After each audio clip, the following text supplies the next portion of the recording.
Well, Professor Femi Odekunle, a criminologist and also a member of the Presidential Advisory Committee Against Corruption, is still our guest in the studio. Just before we went on break, you were talking about why PACAC was surprised or, worried that the appointment of the CJN took so long. It's not only PACAC. It is everybody, all well-meaning Nigerians were concerned about the issue. I don't think it would be wrong to say, and I did not say, that PACAC was worried about the delay in the appointment. All I mentioned was that Nigerians should ask whoever, particularly the government, what was the reason why the appointment of the CJN was delayed for months. Does PACAC have any insight? I do not know the answer, but I think if people will ask, and the government will oblige the population with the answer, perhaps they could see part of the issues at stake. What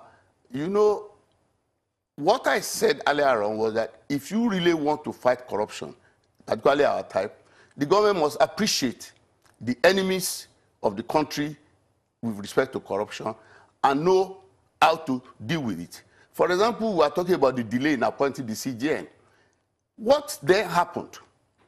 I'm not talking about the nonsensical turn by turn that happens about whoever is the most senior. Because in other countries, whoever is the most erudite, most competent, most ideological relative to the government that becomes the CJN. But in our own system, is turn by turn by whoever is the most senior. So I'm not talking about that problem. That one can be solved later by constitutional amendment. But what I'm saying is that when the man was put forward, and for months, it was not put up for confirmation by the Senate. It is good for the country to know, because up to now, we do not know why the delay of so many months. Now, when now people started complaining, when I say people say they are Southerners, that is their turn, and they want to sabotage it. Christians say it's the turn of a Christian. Then government appear to yield to the political pressure of such protests or that moves. Now, if the government had any good reason for delaying or for being reticent in appointing, why didn't the government say so? That is part of what I'm saying. The government must engage in due diligence in fighting corruption. They must be willing to step on toes, even political toes. The government must not be concerned about meeting the demands, so-called demands of democracy, compromises, because we want to be like this or be like that. We want to be in the good books of A, good books of B. That is not the way to successfully fight But Prof, I asked corruption. a question earlier, and you haven't quite answered that question, which is the advice that PACAC has given so far, and I want to believe that there'll be quite a few. Does government heed to them?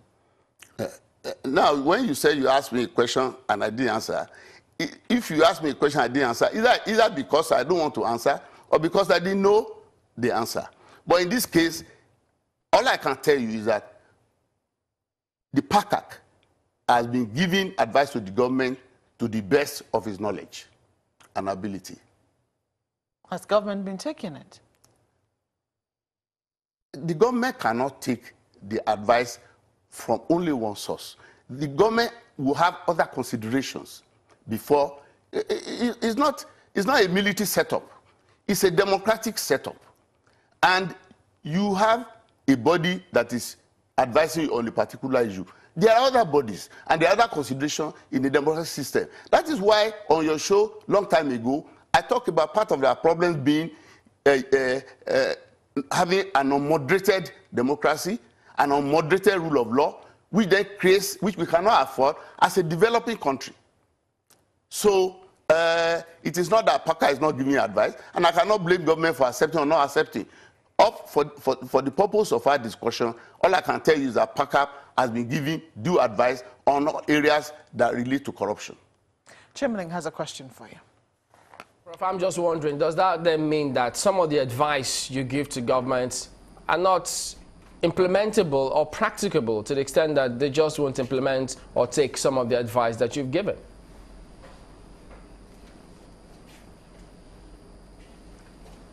Chamberlain, I think I responded to that in the immediate response I've just given, which is that government is subject to various sources of advice.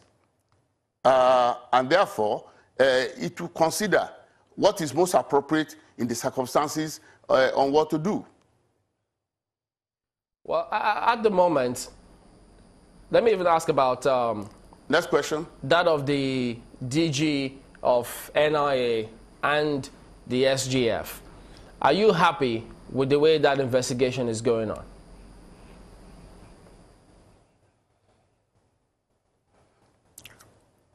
First, I would say that I think it was on your program or somewhere else in which I was the one who mentioned that what comes to equity must come with clean hands, and therefore that David Lawal Babachi should actually step aside.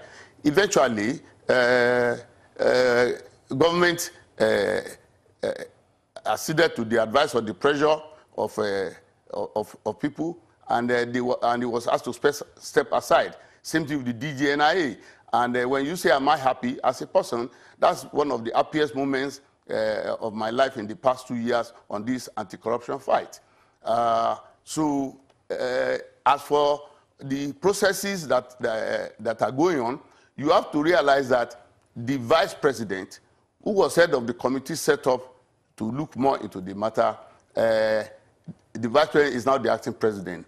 And it will be inappropriate, I think, for the vice president, who is now acting president, to submit the report to himself. So until the president comes back, before we can now raise the issue of when is there going to be the submission and what will be the government's reaction or action on the report. Criminologists, I believe, what would you recommend as the appropriate means or channel or method?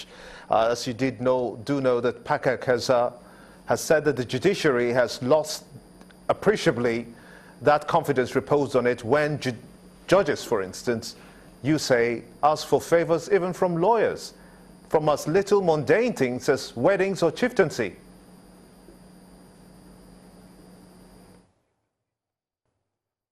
Yes, I'm aware. I was at the seminar in which our chairman, Professor Sagi, raised these issues in the paper he presented, and the paper which I supported wholeheartedly.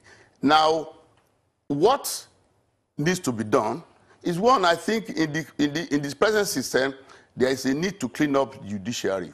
Because I will tell you, a lot of judges are very credible, a lot of judges are very responsible, a lot of judges manifest integrity. I'm aware of that.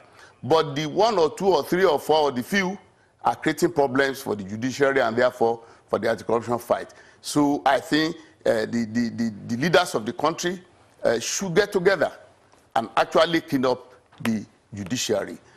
Secondly, I think certain laws that exist should actually be enforced rigorously. Like there is ICPC, there is EFCC, there are provisions where it says, if you are living ostensibly beyond your legitimate or known income, you are subject to investigation and therefore prosecution.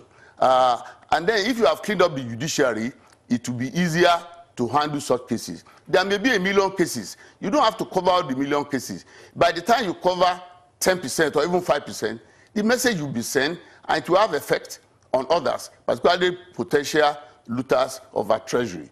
Also, the presidency, I think, needs to realize that they are not fighting an ordinary crime, and that this is entrenched, this is so deep, this is destroying the country, and we cannot afford a system whereby the people who pen the verdict are actually those who commit the crimes.